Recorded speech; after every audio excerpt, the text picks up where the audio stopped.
the empirical puzzle that is under this research is that Russia is waging an asymmetric war against Ukraine.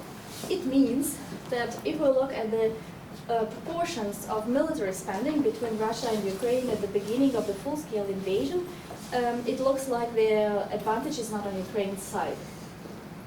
Moreover, the war is asymmetric because Russia deliberately and strategically focuses this war to harm civilians.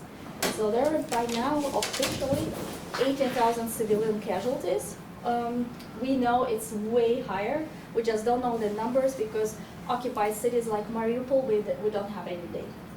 Then there are 12 million internally displaced people and refugees. About 6 million are in the European Union countries. The rest are internally displaced in Ukraine. And just for you to get an idea, it's about a quarter of Ukraine's population. So that's a lot. It's the largest displacement since the Second World War. Now, if we go to the material losses in this war, so as I said, Russia deliberately targets civilians, so it does so by targeting civilian infrastructure like electricity production, but also schools and hospitals. Damage is now 136 billion US dollars as calculated by Kyiv School of Economics in November, so it's growing every day. Now, actually, all of this suffering physically happens in municipalities, and local authorities have to deal with it on a daily basis. That's why they are really in the forefront of this war. So our empirical question was, how do local authorities contribute to resilience of Ukraine? As we see that Ukraine, despite lots of grim prognosis, that actually, so we see that Ukraine has been standing strong. Another background, which is very important for me to tell you before I come to the empirical findings, is that Ukraine has gone through a comprehensive governance reform. So in 2014, the government launched a decentralization reform. It meant that administrative change was done so that smaller, incapable communities were united into larger, more efficient units, increasing their efficiency of how they provide public services.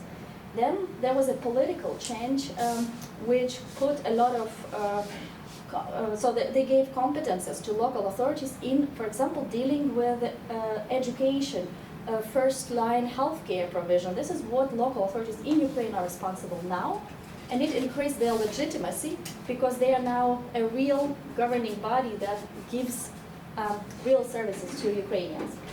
And then there was a fiscal decentralization, which means that those so-called amalgamated communities, so larger units, they now got to have 64% of personal income tax from people who are registered there. So they got money. So now with the money, with some legitimacy and more efficiency, they have become real actors at the local level. Plus, Ukraine is going through the digital transformation. So our president has said like an idea is a state in a phone, and if I want to register a newborn baby, I just go on this special app, and that's it. So I don't have to go anywhere. It's just one example. So massive digital transformation has been coinciding with the decentralization reform, and it actually caused a shift to collaborative governance. It's an idea when citizens and authorities co-produce what they need at the local level. Let's say they want to build a school, or they decide, because many schools had to be, there were many small schools, they could not provide any good education, and instead we had to build one bigger school to bring kids but get a better education. So even these kind of things, people now could decide collaboratively. So that was the structural sort of frame for the local authorities. But then, with the Russian invasion, Ukraine introduced the martial law. It cuts some of the things. For example, it temporarily suspended electoral accountability. I cannot withdraw the member of parliament or the local council that I've elected, although I used to be able to do that. Then there are direct democracy mechanisms like local referenda. They are not possible to enact right now. transparency requirements have been reduced. So the local authorities and others, they don't have to publish, for example, what they want to discuss soon in the next city. And the mayors actually received opportunity, or like a legal right, to single-handedly decide on some of the issues which are concerning the security. So in this, against the background, with the decentralization reform, there's actually a theoretical puzzle which is relevant especially for the, I heard that some of you may be studying the disaster responses. So basically, decentralization can have double impact on how local authorities can respond to a crisis. On the one hand, it can be an obstacle because conflicts, if you think of different levels, they may compete with each other for resources and authority, and because of that, the response would be slow and uncoordinated. But then there is another strand of research that actually shows that because of the decentralization, citizens are closer to the authorities and they can assist with knowledge and with resources. And there is, and if authorities and citizens collaborate on solving problems, then they actually find more contextual, faster solutions. And this is what research on corona pandemic, for example, has been showing. So against this theoretical puzzle, we started our investigation of what is happening in Ukraine. We framed it, we put together a theoretical proposition about what kind of governance can be leaded to resilience, and then we explore these elements in our survey. So our proposition is the following. So if we say resilience is the ability is the adaptation and continuing to function despite the external shock, then we need two types of governance, which we call anticipatory governance and collaborative governance. The first one means that you have some processes in place to anticipate what could be the next crisis, so you could prepare. And another is coordination between levels of government, so national, regional in Ukrainian case, and local government. But also, you need a collaborative governance, a horizontal coordination, so between the local authorities and also at the national level, horizontal with other governments, and international, for example, municipal authorities, and public engagement. Once this is underpinned by the technologies, like digital technologies, and guided by the values of which are universal, like human rights and equality and equity, when people are collaborating in this way, what happens is they can mobilize resources and knowledge, and through that they can get their unit to be more resilient. So with this in mind, we ran a survey, as I said, by the Congress of Local and Regional Authorities of the Council of Europe, and we partnered for this survey with the Association of Ukrainian Cities, which is the largest municipal association. We, in preparation to the survey, we also conducted interviews and focus groups to better understand what is happening qualitatively. And we ran an interview in August and September last year. We received 241 responses. It's pretty good. We have 17% of local authorities of Ukraine covered in our responses, and most of them are rural municipalities, and they are also quite small. These are 50,000 people municipalities. So what I will be telling you now is actually not a practice of some big city with millions and billions of budgets, but it's actually quite modest units that are doing that. So let's see. When we measured resilience, we find out that 2/3 of our local authorities in our sample, they actually preserve the area of operations. So think of it. There is an invasion. There are like missiles flying. But 28% said they never stopped operating. And let me remind you that the war or the full-scale invasion started in the West as much as in the East. There were strikes. Then 43% returned to normal operations already 2 weeks after the invasion or liberation. It's very fast. And most of them even provided administrative services, for example, like registering internally displaced people, which is also like a quite big administrative hurdle. For example, in one of the cities in the West, where 13,000 people live. It's Kopichency, for those of you who know. 1,000 people were standing in the city and looking for accommodation and help. So, at the same time, when we asked how do they react, so we found out that the 80% actually held council meetings offline. They met offline to discuss what to do, and 82% used the collective bodies, so the elected council and the representative executive committee, which is a body the council sets up, in order to make emergency response, even though for some of these decisions a mayor could do a single-handed decision making, which would not be illegal. For us, it means that they care about legitimacy in their responses. And we find out from another survey that 63% of Ukrainians trust mayors and 60% trust the council. This is, first of all, these are very high numbers, but also this is a very high growth from the previous year when it was about 48% of trust. So for us, so there we see that local authorities emerged as actors of democratic resilience. So they really care also about, procedures in a way.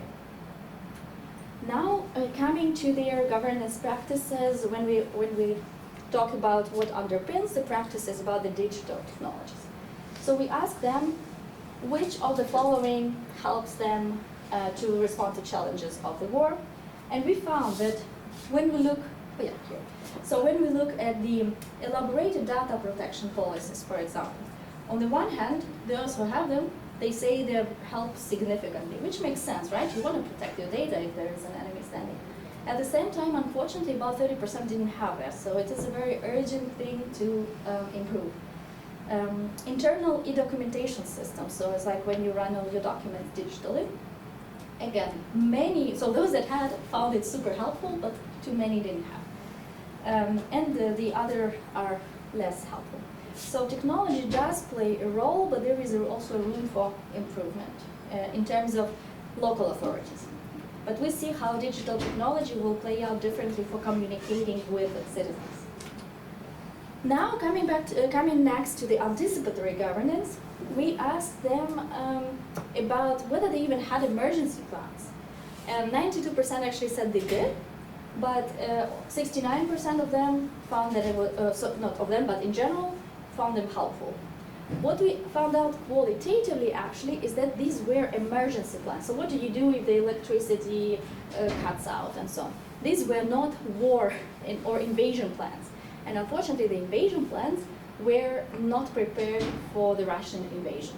So those in the eastern parts, they tried to learn from experience of Mariupol, for example, because that city was already under siege in 2014, but it was kept.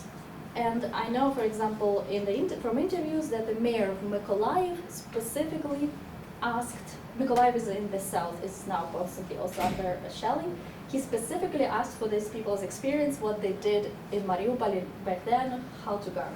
But it was not maybe a very systematic as you might want that. And actually, when we talk about planning, we see that most of the planning horizon is about 6 months, which is not enough for a good planning. At the same time, we saw some improvement because, for example, when it comes to heating and energy supply, it was quite high number of municipalities who planned a little bit longer than 3 years. And this means they were, for example, introducing, I'm going to give you the example. So basically, how planning looked in Slabutich. Slabutich is located on the very north of Ukraine. It was one of the first cities to be occupied.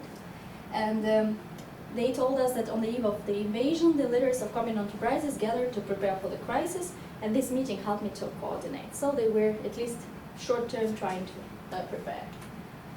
Zhytomyr is one of the cities that was very much destroyed, but was never occupied. It's to the west of Kyiv. And they are talking already about preparation more long-term, like for heating season, and how they wanted to substitute gas with something else. And the city of Ternopil is in the west, or you could say southwest of Ukraine. They developed an interactive map of bomb shelters already in January, so before the full-scale invasion, and then they could just put it online again and remind it about. And this was an example of, it was very common in Ukraine to create digital maps of anything, schools, hospitals, and so on. So they just took it also for security, the same practice, adaptation. Moving on from the anticipation, as you remember, then the second pillar was the vertical coordination. I have to say, even to my surprise, that I was a little bit skeptical that the coordination or communication is happening, but to my surprise, communication, so flow of information from the top to the local, is actually okay. So they said that the information exchange with the central authorities is quite sufficiently coordinated, and same with other levels. It is very important. It means that that's why, because these loops exist, that they can react faster on the ever-changing circumstances. Example of this is how the region of Rivne, which is called, or you could say northwest of Ukraine, they were dealing with internally displaced people. They said, we'll make a council or to the level of the region, where the heads of all municipalities will be sitting together and for 4 tasks: make management decisions, so jointly it's collaboration, take statistics from all communities. That is what we call evidence-based policy making, actually. And what was the statistics about is not only how many people need accommodation, but also available housing, where it could be for rent or for purchase, and to coordinate with house owners so that they would take people in. Because as IDP started to come, they were first put in schools. And then the authorities were like, oh God, where do we put the children then if we don't put everyone to school? So they already, here in this case, they even anticipated this problem, and they started thinking of it a little bit more ahead. That was vertical communication. Coordination is already when you work together, keep each other informed about what to do. And here, although it's very important for the survival and an emergency crisis, we here see a mixed picture. On the one hand, we see that local authorities and central authorities coordinate on strategic decisions as perceived by the local authorities. So here we see. But what we also see is that the ability, so that the local authorities are very skeptical about their abilities to really influence the decisions of the central authorities, so that we have here. And we think it's because central authorities, when respond, so we ask them to agree or not agree with the statement whether central authorities respond to local authorities' feedback, we see that it's a lot of uncertainty. They really don't know. So we have here 3, which is I don't know, and here is a lot don't know. So what happens actually? Even if there is some communication, it is with selected people, but the rest are not even aware what was decided, whose feedback was taken into account, and even if, and let's say, in a good communication, even if feedback is not taken account, you want to give a feedback why it is not like that. So this is not happening here. And we recommended that this is something to be improved, especially for recovery. Now coming to the horizontal coordination, this was very interesting finding for us, because it turned out that the membership in local authorities associations was useful for 71% of our respondents. In fact, we know from another question that associations were one of the most helpful source of clarifications of legislation, for example. Plus, they were helping each other, for example, setting the contact with foreign municipalities. Also lobbying for some legislative changes within this martial law boundaries. So they have shown themselves as a very powerful actor of representation of collective interest of local authorities. But also what we found, even another interesting aspect of horizontal coordination is establishing the links with other communities in Ukraine. So you see 58% said it helps. What they actually did, for example, a neighboring municipality that was not occupied would smuggle bread and medicine into the occupied areas. under, really a threat. Or, for example, when Bucha was liberated, it's the city which went through a lot of suffering, they had no water supply. So two municipal water companies of Kyiv region and Zhytomyr region came together to restore the water supply system in Bucha. So they made each other a lot of different help. It's completely horizontal, nobody really was forcing them to do that. And what impressed us also, especially, we are working abroad a lot, international partnerships. This turned out to be 50% of our respondents that was useful. And there is also a room for their increasing. So we see that about, I think it's 30% that don't have such practice. That was very interesting because about 35% of those who have this, they established new collaborations with foreign municipalities during the time of the invasion. And how they did it is also interesting, all through personal contacts. For example, recently we had a mayor of Kopychinci, the small town. He used to study with the head of the Department for Economic Development of a city, Bozeman, Montana, right? And he just emailed him and said, that we are war. But on that other side, they also knew this mayor, and they said, look, tell us what you need. And they started, they mobilized an event to get money from fundraising and so on. And then they have now a more of institutionalized collaboration with Bozeman, Montana. And there are lots of such examples. Actually, in that particular city, one of the volunteers who helped in Montana, he now moved to Kopychinci, and he's building housing for Ukrainians who are displaced there. It's a very inspiring story.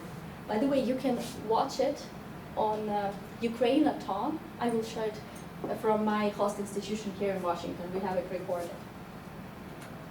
Now comes my favorite slide. I think this is the most amazing because you have to think it's a war, it's a big crisis. In crisis like that, there is a tendency for centralization, a tendency to solve first-hand problems, and then citizens, rather by default, become objects for protection. It's even written in most international documents, and when you read even Council of Europe's documents, it's all about protection without so much agency on the part of citizens in the way how we think about them. So we asked, though, whether the authorities involved citizens in solving problems at the local level. The most burning problems were accommodation for the internally displaced people and humanitarian aid for them. And so this is showing the extent of how many municipalities involved other actors, so non-governmental actors, into solving these two problems. What we see here, first, the involvement is very pragmatic, problem solving, and we see, for example, to coordinate supply and demand, more than 90% of our respondents involved other entities exactly for that.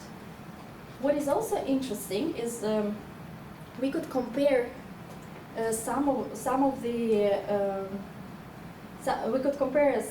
these answers from the 2021 survey, and we saw that there was a plus 33 percentage points in amount of local authorities who involved citizens to attract external resources. So basically, this is what I call pragmatic. It's like they know they cannot handle problems themselves, so they involve others. Excuse me, just myself. Maybe they won't come in. Do you want to come in? Yeah. Yeah, please.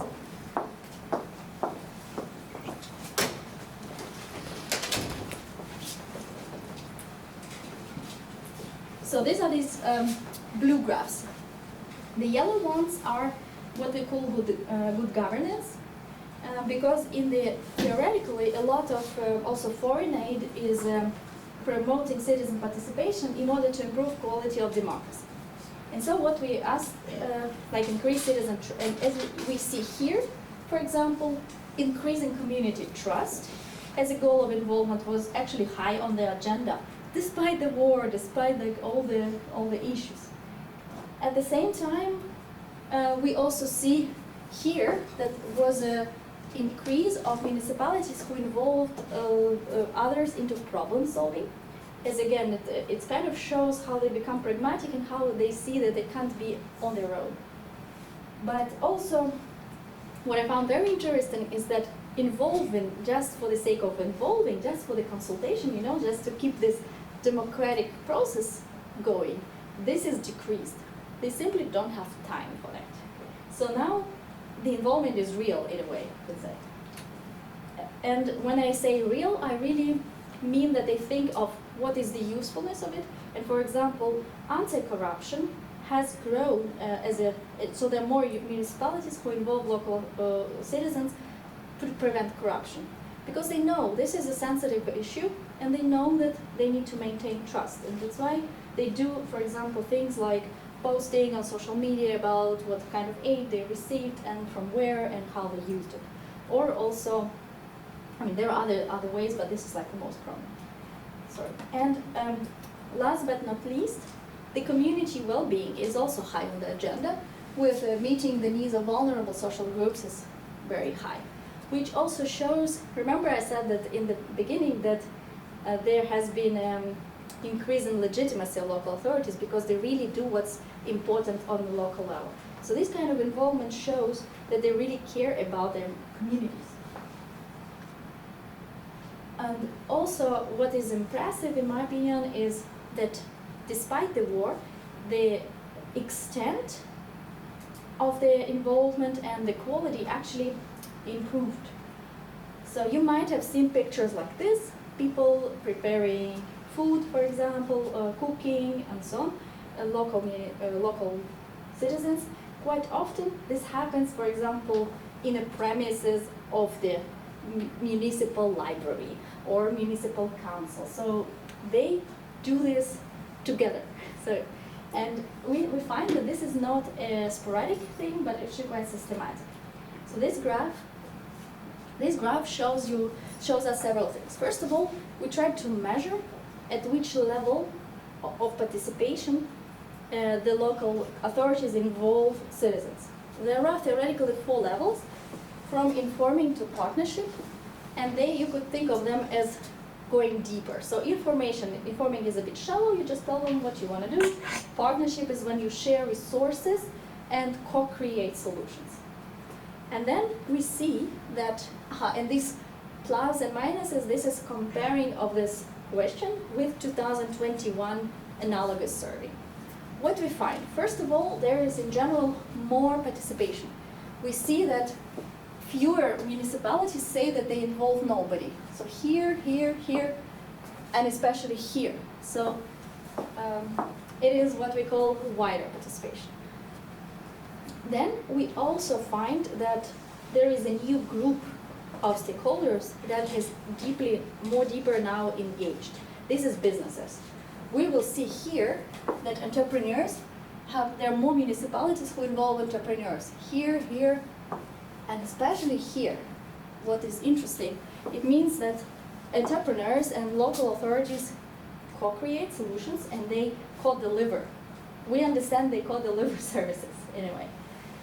It can be something so simple as a so-called social taxi, which was to move groups that need transportation from A to B, but it can be also like in Lviv, they set up the Center for Mental Health together with the IT cluster. You know, you think how far IT and mental health, but no, they're doing it.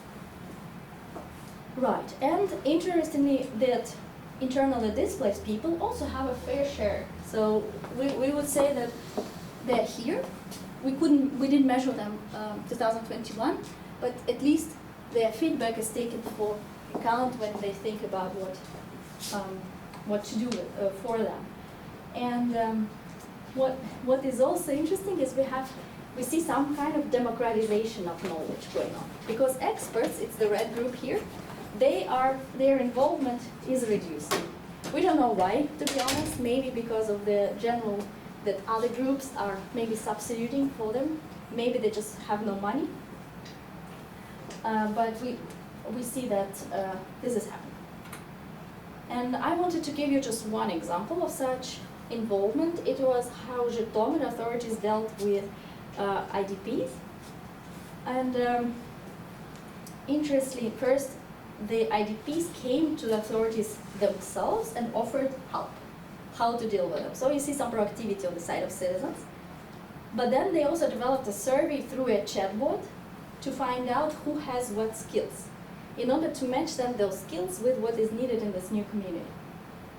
And then, as the focus group participant told us, then they hired some of these people when they saw their skills, but also the local authority established a platform where local businesses and the new coming relocated businesses and IDPs could meet in order to see whether there could be some overlaps. And he said that the new businesses slowly started to open, for example. And as another IT solution which they made, it was a housing data bank to know who could provide which kind of housing. So it's quite impressive for me that it shows that those who come, they don't feel like somebody owes them, they take it in with their hands, but also local authorities, they not only accept this help, but they work as coordinators of putting necessary people and resources together. So to summarize the findings, as you remember, I started with decentralization reform. We think it created favorable conditions for resilience. And the local authorities really became like a pillar of this resilience, one of the important ones. So decentralization reform must be continued also as part of the recovery. Then there is collaborative governance that has been emerging before the full-scale invasion, but it supports emergency response that is legitimate. And I think this is something what democracies can learn from Ukraine. How do you sustain a democracy in a crisis?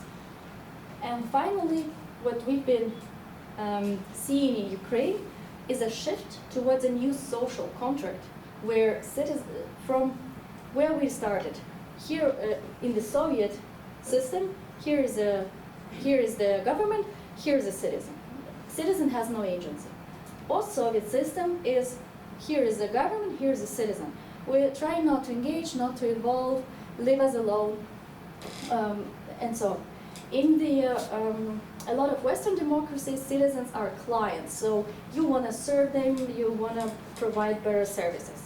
What we see in Ukraine is emerging sense that citizens are partners who also have resources, so it's very pragmatic. We are not talking about any idealism here. They have knowledge and they can help solve problems. But this creates a new contract where local authorities cannot so much ignore the citizens so much as they could 20 years ago. And on a more abstract, I would say, long-term thinking, these findings about societal resilience in Ukraine, they actually challenge what we think conventionally when we think security. Because it's okay, of course, you need military capabilities to sustain yourself in the war, but it is not enough. You need this kind of a societal network or societal ability to resist as well.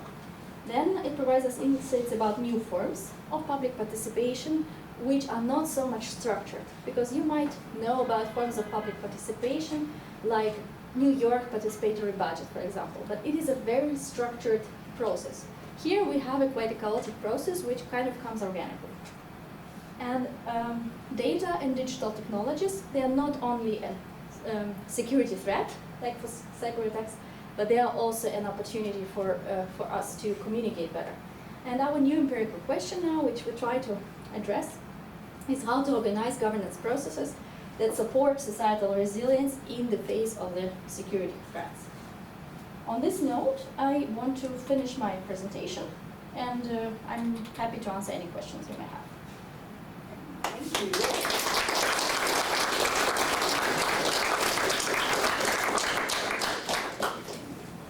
Any questions for Professor Keudel? Yes, please. So, in your number 3, made me think of the quote by John Kennedy that don't ask what you can do for your country, but ask what don't ask what the country can do for you, but ask what you can do for your country, and that would describe the society in Ukraine last year. But my question is, what's the role of local governments in organizing territorial defense units? And how is that compared to 2014? How does the reform, was there any change? It's a really great question. I think I'll answer right away, right? Because I understand, so in 2014, I understand that they had a very minuscule, if not no role in organizing territorial defense. So I'm not a special on security, so maybe I mishear some, if somebody in the audience has a better idea, please jump in. But what happens now, it's very different. So they are a part of coordinating bodies together with regional authorities and the territorial defense forces themselves. So just for you to understand, and there are two types. Also, when we talk about territorial defense, there is part which is called territorial defense, but it's part of armed forces, and that is a unit which usually come from the city, but they are maybe fighting in the front line or preparing.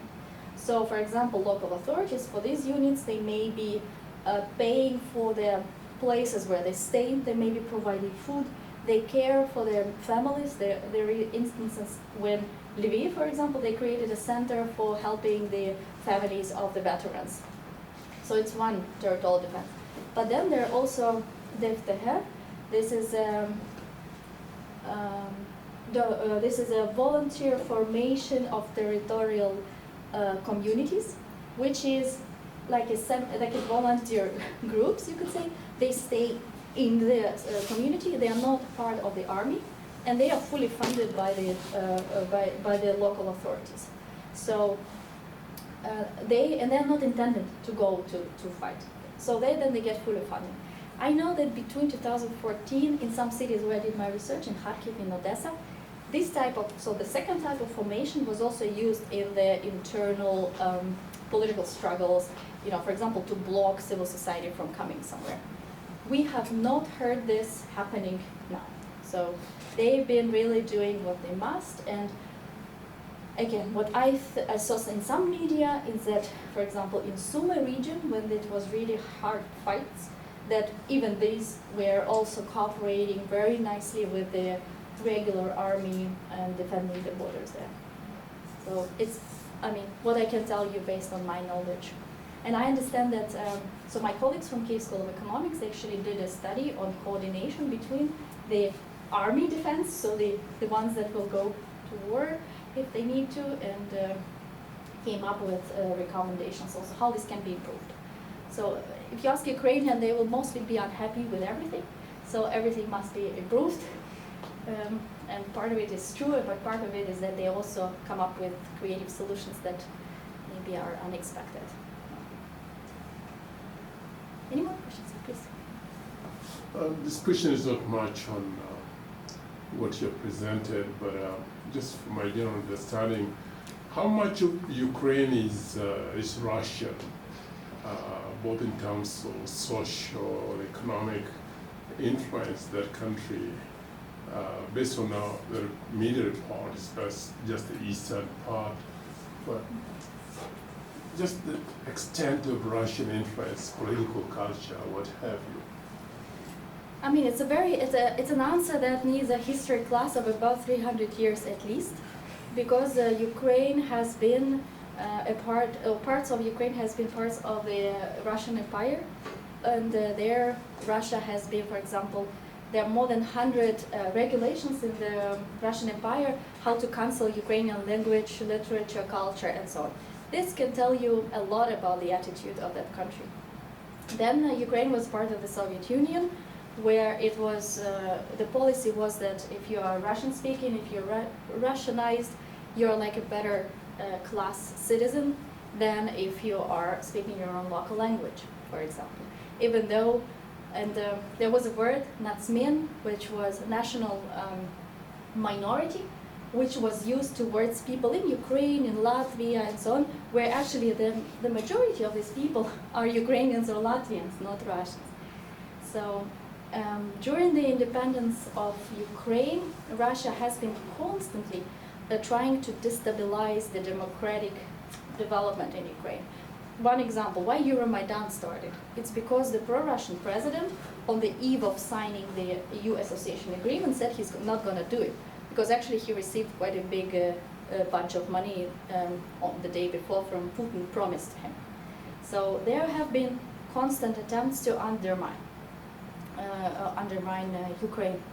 Now, if you look at the national identity, how it was forming. So Ukraine in 2001, national, what is called a census, there was a bit 30% of ethnic Russians. But if you look later at polls when people asked about their, whether they assign themselves to a Russian or to a Ukrainian, we suddenly had 90% Ukrainians. I mean, they didn't move out the Russians. Nobody did anything bad to them, but it's just being an ethnic Russian doesn't make you a Russian by identity. Being a Russian speaking doesn't make you a pro-Russian. But Russia has always tried to make it look like that and tell the population in the East so that they must be part of Russia. And one maybe to finish is there is a famous writer in Ukraine called Volodymyr Afeyenko. He is like a